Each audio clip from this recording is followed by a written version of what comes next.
kaip elgtis šitoj Kartais žmogaus pozicijos pamatymas duoda kūrybinio suvokimo, ką galima būtų padaryti kitaip. Mes turim iššokti iš mūsų mąstymo standarto.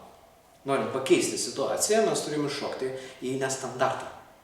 Ir vienas iš būdų yra visiškai pamatyti, pavyzdžiui, save jo akim. Apie ką ten?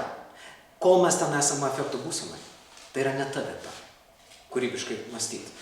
Nes kol mes esame stiprioj emocijų, tai yra ne ta vieta, reikia iš principo pasiruošti ir pabūti. Bet muilinimas vyksta. Tai yra sabotažas. Vat ką tu patiri, jisai nebūtinai sabotuoja, bet tu patiri kaip sabotažą. Ir realiai, jeigu tai vyksta dažnai, o tai dažniausiai greičiausiai yra pastovus scenarijus, taip? Reiškia, kad aš savo ramiai atsisėdu arba su šarūnu prakalbu tokį dalyką. Gerai, aš matau, kad tas sabotažas taip kartojasi. Ir jisai muilina. Tai yra vengia. Ir dabar pažiūrėkime, pat pozicijos pakeitimas. O kame tada reikalas pas vyrą? Aš iš principo matau pasimetusį vyrą, kuris nežino, ką su to daryti. Aha, pasimetęs vyras, kuris nežino, ką su to daryti. Aišku, jisai vengia savo jausmų, nes susikuria įtampa toliau, nežino, ką daryti, nes jisai jam lygiai taip pat užkyla ir jisai netenka proto vyras. Ir tada, ar tu matai vyro pasimetimą to vietoje? Kad jis toksai kažkoks neramus tampa ir su neramumu bėga nuo to. Jo, jis nerodo to, bet matosi. Matosi. Tai žiūrėk, kai vyras yra neramus, jis yra susiaktyvinimo pozicijoje, kur moteris nepraranda proto, o vyras susiaktyvinęs, jisai praktiškai praranda protą. Ir jisai, jeigu bandytų kažką to atsakyti, jisai beblentų. Ir mano mokymas yra iš karto atsakyk. Tai ką daryti, jeigu įvyksta sabotažas? Reiškia nelaikas. Reiškia vyras. Reikia palaukti, kol vyras nurims ir iš karto tada eiti ir kalbėti. O jis dar gali, kai pradėsi kalbėti, vėl aktyvuotis ir vėl reikia laukti. Ir tu pasakai, numoju ranką, nes problema yra ne tam pareiškime, tu greičiausiai duodi atgalinį ryšį.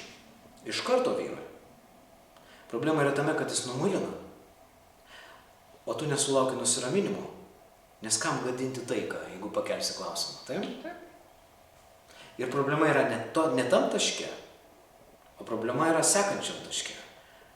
Aš instinktyviai duodu vyrui nusiraminti, kad jis ir būtų mažiau pasimetęs, taip?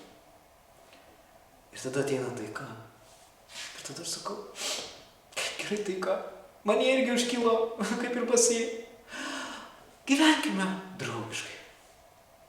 Ir aš neinicijuoju taikoj pokalbio apie mano problemą. Kas įvyko, kas darosi, kokie mano pojūčiai ir norai. Kaip tu tai matai?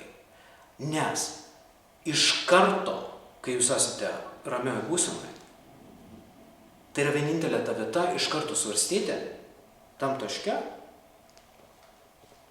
apie tą klausimą. Bet mes nusiraminę. O mes dažnai tą nusiraminimo taiką iškeičiam mėgavimui. Atiduodam mėgavimus. Morfinas į kraują. Ir jau. Tiek to. Bet prarandam galimybę gauti išmintį, įeiti taikoj į svarstymą. Nes svarstymas turi vykti taikoj. Aš matau, kad jis yra ne taikoj, jis sumišęs. Aš sumišęs. Bet aš iš karto, kai mes nusiraminam, sakau, ateik čia sausainį ir tai yra visiškai kita taktika, kuria reikalinga drąsa, vėl ėjimas į nepatogumą, taip, į jo ir savo, ir reikia žiūrėti lygius, kad tie lygiai nepakiltų labai stipriai aukštai. Nes kai tik tai užkyla karštis pas kurį nors, stipri emocija, neigiama emocija, taip, reikia daryti pauzę.